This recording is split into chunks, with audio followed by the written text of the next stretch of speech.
Welcome to Wawasan Wire. Today, we're talking about Anwar's comparison of student donors and members of parliament. Yeah, that statement Prime Minister Anwar Ibrahim made recently at the Festival of Ideas closing in Putrajaya, it really stirred things up. Oh, absolutely. It wasn't just an off-the-cuff remark. No, definitely not. He came right out and said it, that some university students, in his view, have better debating skills than certain MPs. Pretty provocative stuff. It felt very targeted, a direct commentary, really, on the standards we're seeing in parliament, the level of political discussion and maybe even critical thinking. Right. By praising the students, he's kind of implicitly criticizing, Yeah. well, some of the folks in the Dewan Rakyat. Exactly.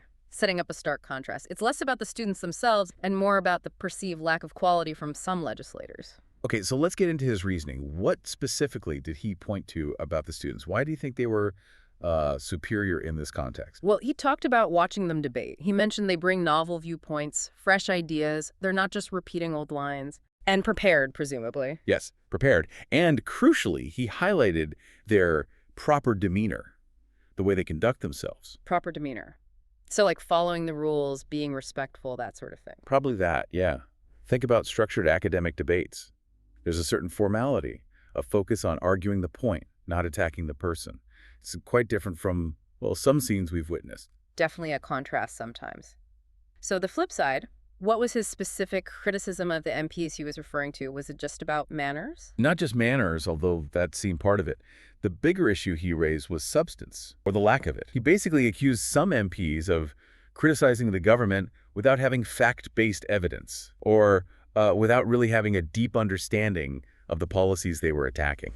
Ah, okay. So it's the classic substance versus style debate, but applied to parliament, criticizing without doing the homework first. Pretty much. It implies political point scoring is taking precedence over, actually understanding what's being governed. And he didn't just leave it at criticism, right? He actually proposed something quite unusual. He did. He suggested inviting these top student debaters, these leaders, to parliament, just to sit in and observe. To observe, what was the hope there? That the MPs would, feel embarrassed or inspired? Maybe a bit of both.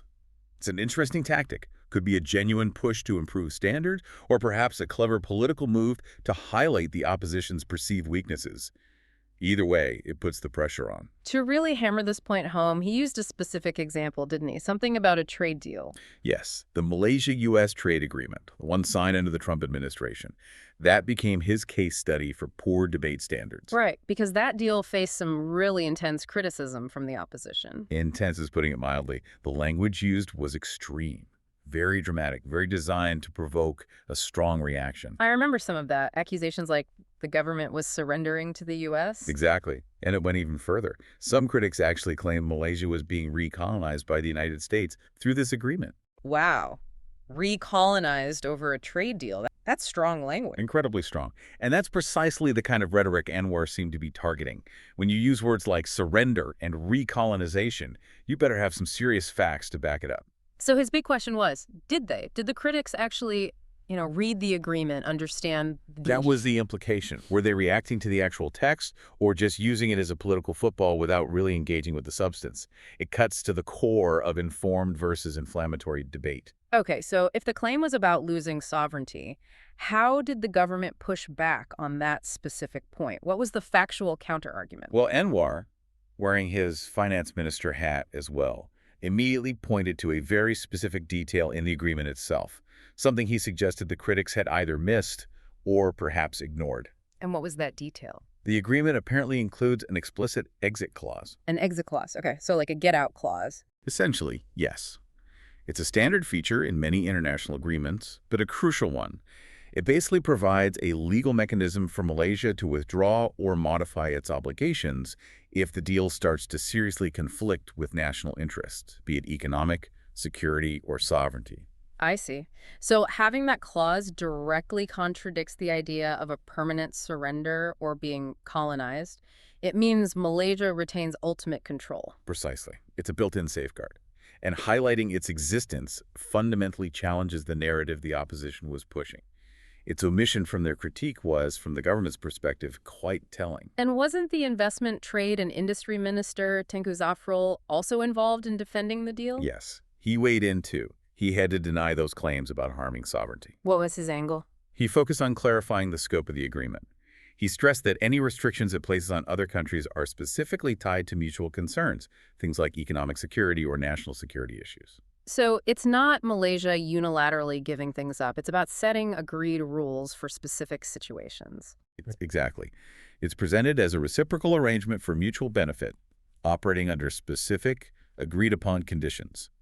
A far cry from the picture of subjugation painted by the critics. It really feels like the trade deal example was used to illustrate a much broader point Anwar wanted to make about, well, the state of politics. I think so, too. He shifted from the specifics of the trade deal to a more general commentary on political conduct. Yeah, he said something about how politicians should judge policies, right?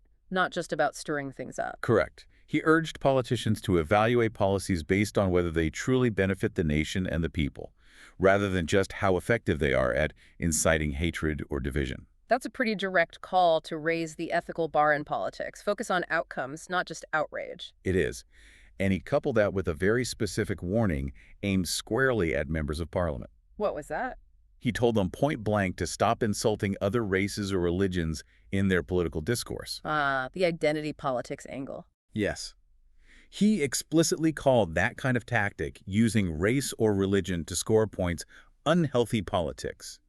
A direct condemnation. And he put it in historical context, too, didn't he? Mentioning Malaysia's upcoming 70th independence anniversary. He did, and that added weight to his criticism. It carried a sense of disappointment, like, we're almost 70 years in, and we still have people resorting to this. Still trapped in outdated thinking was the phrase I think he used. That's the one. Lamenting that some are still using insults against communities and cultures for political gain, even after all this time building a nation together. It suggests a failure to progress. So where did he see the solution then, if the current system has these issues? It seemed he was looking towards the future, towards the youth, the same students he praised for their debating skills. The ones with the novel viewpoints and proper demeanor. Exactly. He expressed hope that this younger generation would bring new thinking into the political sphere, thinking that could lift the whole country, the nation, and its people to a higher level. So it's a call for a generational shift in political culture almost, from division to substance. That seems to be the underlying message, yes. A desire to move beyond what he sees as stagnant, unhealthy political tactics. It definitely leaves you with a lot to chew on. Regardless of your political stance, his points about needing informed debate, fact-based arguments over just emotional appeals. That's a fundamental issue for any democracy. Absolutely. And for you listening to this, the key takeaway perhaps is to always question the basis of political arguments. Demand substance. It shouldn't just be about who argues loudest or uses the most inflammatory language. Yeah, focusing on whether policies actually work and benefit the country should be paramount. That has to be the benchmark, really. Policy effectiveness and the national good above partisan noise. Remember to like and subscribe for more videos like this.